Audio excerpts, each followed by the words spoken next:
Majesty's government has ordered the first ever comprehensive survey of this entire country, a general triangulation which will embrace detailed hydrographic and topographic information and which will be executed to a scale of 6 inches to the English mile. Excellent, excellent.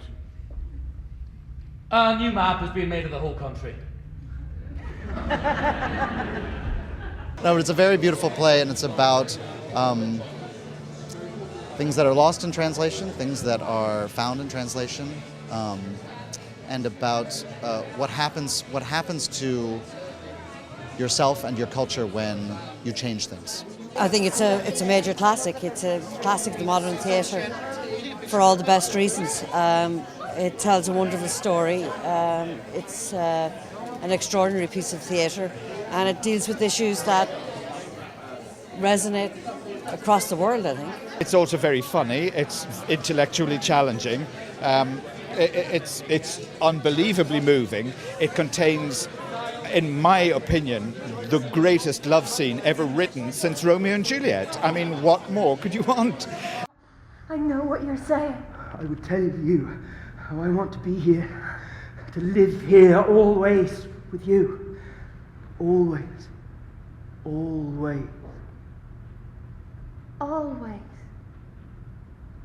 What is that word? Always. Yes, always. You're trembling. I'm trembling because of you. I'm trembling too. Garry is a wonderful director because she allows you to invent, and then she is very clear with you about shaping things and saying, I like that, I like this, I don't like that. And then you sort of come back with something else. And she's very supportive and encouraging of actors to be as inventive as they can be, but also very clear about the world that she wants it to be. And Garry Hynes knows, she knows Irish theatre better than anyone. And so in terms of, that as a package, to do a brilliant play like Translations with Garry, it's just, you can't ask for more than that, really. It's lovely to have, first and foremost, such a wonderful ensemble of actors, but second of all, to have people come from such a diverse background, and all of us joined in one thing, which is passionate about Brian Friel's play. Working with American actors is just fantastic because they bring their cultural terms of reference to a piece that has its own cultural terms of reference, and then there's a sort of blending that takes place, which is exciting theatrically, I think. And then there's me and David and Morgan. We're Americans. I don't know. Garry thought that I was English when I auditioned, because I just didn't speak to her when I went in. I just went in and did the scene, and which is maybe why I got it. I'm learning to speak Irish, sir. Good! Roland's teaching me. Splendid! I mean, I feel so cut off from the people here. And I was trying to explain just a few minutes ago how remarkable a community this is.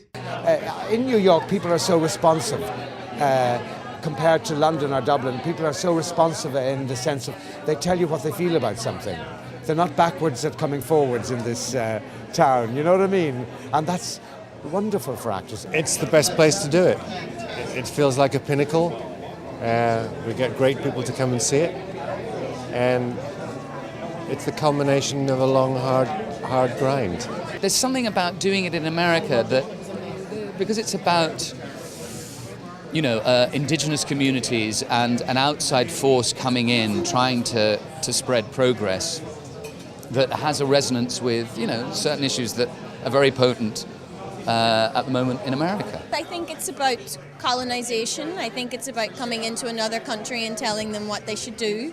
And I think it's about renaming that country and remapping that country and interfering with its culture just because you can. And I think that continues to happen in the world. It continues to be relevant, and thus violence ensues. It's about the disappearance of cultures and what it means to people. And I think Brian Friel is the first to raise the question of how important is it? What do we need to keep hold of? How valuable is it? And I think that's a question for all of us, whether it's language food, movies, clothes, how we live. I think it leaves people with a lot of questions, which can be frustrating, I think, but I think ultimately that's what you want to leave with. There isn't an answer. I mean, there never will be. I mean, and everyone's going to have a different opinion, but I think it's important to at least raise those questions so you start thinking about it.